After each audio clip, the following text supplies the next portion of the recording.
Hi, my name's Denzel.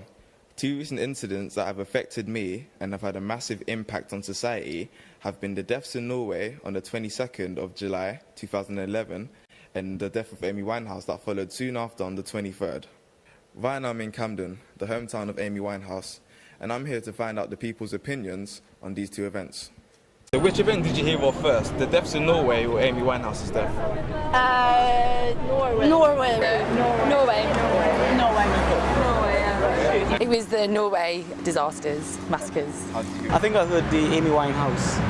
Norway. Norway, yeah. I can't remember. It was all on the same day. What one was first? Deaths in Norway. Amy's death. Yeah. Wasn't it Norway that happened first? Yeah, Norway did happen first. Yes, I heard that first. I think the Norway thing was such a shock. It was like Amy Winehouse was one of those. It's sort of like she was going to do it eventually, the way she was going. But the Norway thing was just such a shock, and it's something you don't expect people to do nowadays. Yeah. I think the one that impacted, I would say, the most. I think Amy in itself, basically, I kind of connected to that. I don't really read news. I'll only look at something if I'm interested in it, and I'm more interested in Amy, so I've took more notice of that. Definitely. Yeah.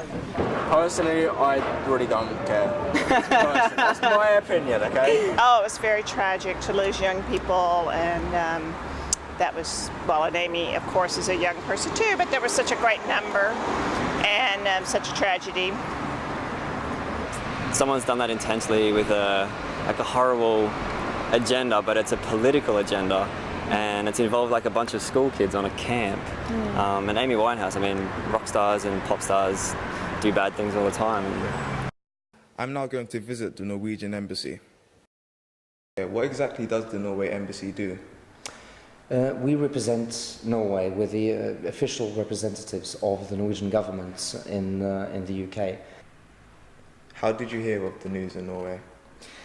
The news broke when I was in my office here in the embassy on Friday afternoon about 3:30.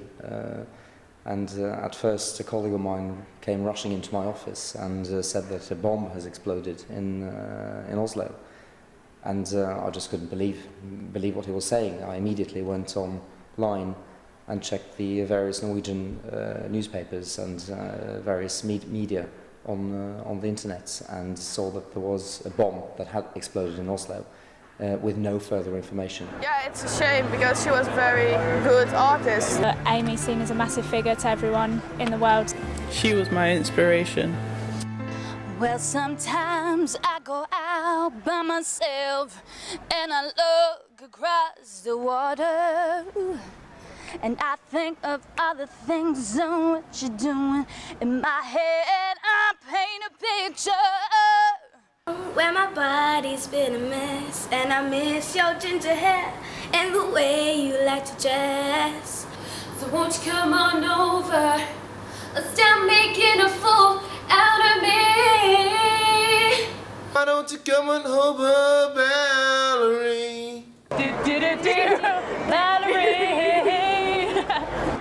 Oh, Valerie! Would you say that the media has distributed and publicised more about Norway than Amy? Well, on the news, Norway's come first, and we've been waiting for news of Amy. Actually, on the headlines, it was mostly Norway in the Netherlands. Yeah, I think Norway as well. I was in Australia when it happened, and I think, just the way that the information sort of unfolded about Norway was played out on the headlines over the course of a few days. They've both been given quite a lot of kind of coverage, but the Winehouse story, I think, has probably been hyped more because more people are interested. Because I think in this country, more people care about pop music than they do about what goes on in Europe or elsewhere. With Facebook, though, I think Amy Winehouse got more attention. On my friends list, at least. But on the actual news, it's Norway. Obviously, Amy Winehouse's death is a tragic event, the loss of a very, very talented young woman. They're both tragic events, but of course the main focus for us in our job will of course be the 76 victims of last weekend's atrocities in Norway. Norway's story is political, but the Winehouse story is like pop culture, so it depends what your news values are. And I think depending on, what kind of person you are, depends on what story will mean more to you. We have been quite overwhelmed by the outpouring of support and sympathy that we've been met with from the British, both the British public and from through official channels.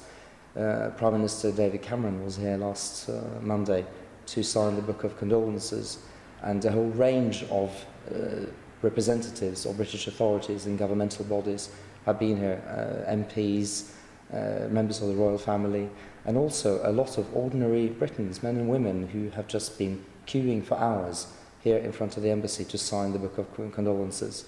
And that is something which we find very moving and it's a source of consolation in a very, very difficult time. Life is a precious thing, and to have it lost like that, is a very sad thing. So. After college, yes, you went away. Straight from high school, you up and left me. We were close friends, also lovers. Did everything for one another. Now you're gone and I'm lost without you here now. But I know I gotta live and make it somehow. Come back to me, can you feel me? Hear me calling for you. It's been too long and I'm lost without you. What am I gonna do? Said I've been needing you, wanting you, wondering if you're the same and who's been with you. Is it your heart still mine? I wanna cry sometimes, 'cause it's been too long and I'm lost without you. What am I gonna do? Said I've been needing you, wanting you, wondering if you're the same and who's been with you. Is it your heart still mine? I